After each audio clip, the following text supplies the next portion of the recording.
Welcome to the Track Your Life podcast. In this series, we are on the track of the story hunter, exploring the art form and the magic of storytelling as a way to make meaning of the world. Story Hunter, Part 2, Episode 6. The Last Night in the Delta. On our last morning in the Delta, we wake well before dawn with a young elephant bull in the camp. I can hear him crunching on foliage and gassing the air just outside the circle of our tents. It's beautiful to lie in your bed and hear an elephant chomping nearby. When I eventually exit my tent, the sky is a shock of stars. This place has my heart. And I have to wonder why I have amnesia. Every time I journey deep into the wild, it's like I'm baptized, some kind of St. Francis of Assisi thing. But like a sinner, I forget this wild God, and I find myself pulled into the ways of the world. The fake world is an anesthetic.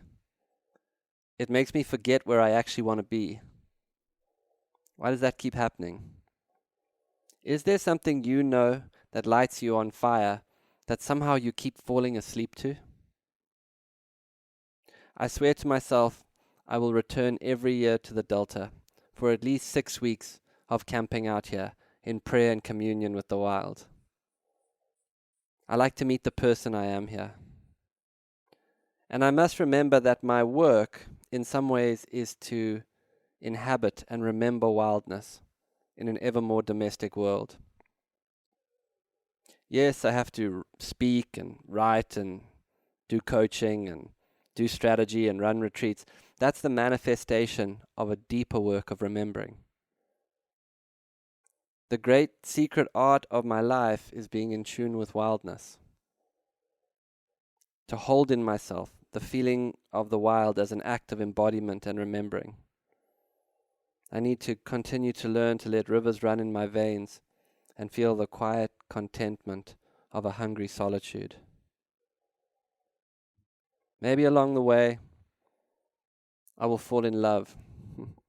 And this time, maybe I'll be ready inside in a different way.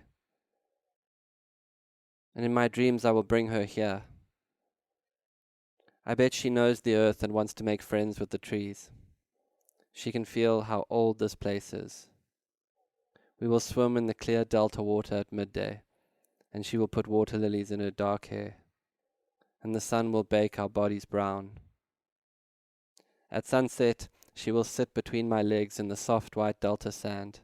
She'll lean back against me, and I will smell her hair.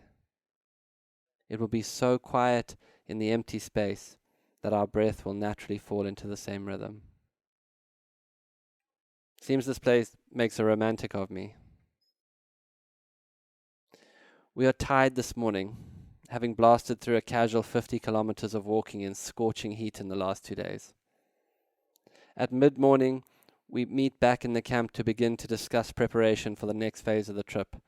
Camping gear, food supplies, logistics, fuel, water. There are many things to consider as we go 600 kilometers south into the thick sand and terrible heat of the Kalahari. Alex has been liaising with a local professor who sends us a message that he has sent out word to local Bushmen communities so that the hunters and trackers can meet us at the edge of the desert at the town of Hukunsi. Slowly, our organic plans are coming together. It's a real make it up as you go along. One thing is for sure, the conditions ahead will be dry and scorching. I find myself mentioning this multiple times as it plays on my mind. Heat stroke is real and quick in the Kalahari. People die of dehydration in the Kalahari. Tomorrow morning at dawn, we'll go to the town of Maun to resupply and then begin the drive south to meet with the Bushmen. Alex is planning things on the fly, drawing on his extensive network of fixers. In Maun, he has a friend who runs a horseback safari company, lending us camping gear. He has managed to borrow a 4x4 vehicle. He's made friends with Annalie, the woman who will connect us with the Bushmen. He has an old relationship with the professor. He is the don of tracking, having trained and placed trackers all over the safari and research industry from the Tracker Academy. Everyone owes Alex a favor, and now he's calling in those favors. I nickname him Don Lanza, or the Great Don of Tracking. I'm excited to meet and learn from the Bushman people. The professor says there is a chance we might be able to attend a trance dance. The all-night rhythmic dances where spirit is invoked through song and movement until a healing current of energy boils over.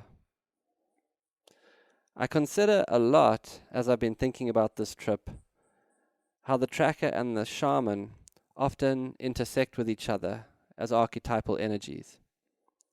Tracking is storytelling. Tracking is imagination. Tracking requires one to enter into the being of another, and this too is the realm of the shaman or healer. A shaman, though, is tracking and transforming energy. The Bushman people are renowned trackers. The Bushmen are of the land. The Bushmen conjure energy to heal. How astounding. And soon we will be there with them. All of this I want to learn, and I feel ready and excited. In my dream that night, I see the face of an old woman by the fire. A Bushman healer dances in staccato bursts in the desert sand. A scorpion potently escapes the fire down the edge of a log. There is a woman with long brown hair. I don't know, holding a baby on her hip. Then through the smoke, I see the face of a kudu. Thanks for listening to another episode of the Track Your Life podcast with Boyd. To begin your own story hunting journey, sign up to the online course on Boyd's website, or just find him on Instagram, X, or your favorite podcast player. Please rate and review this podcast so that more people can find and enjoy it.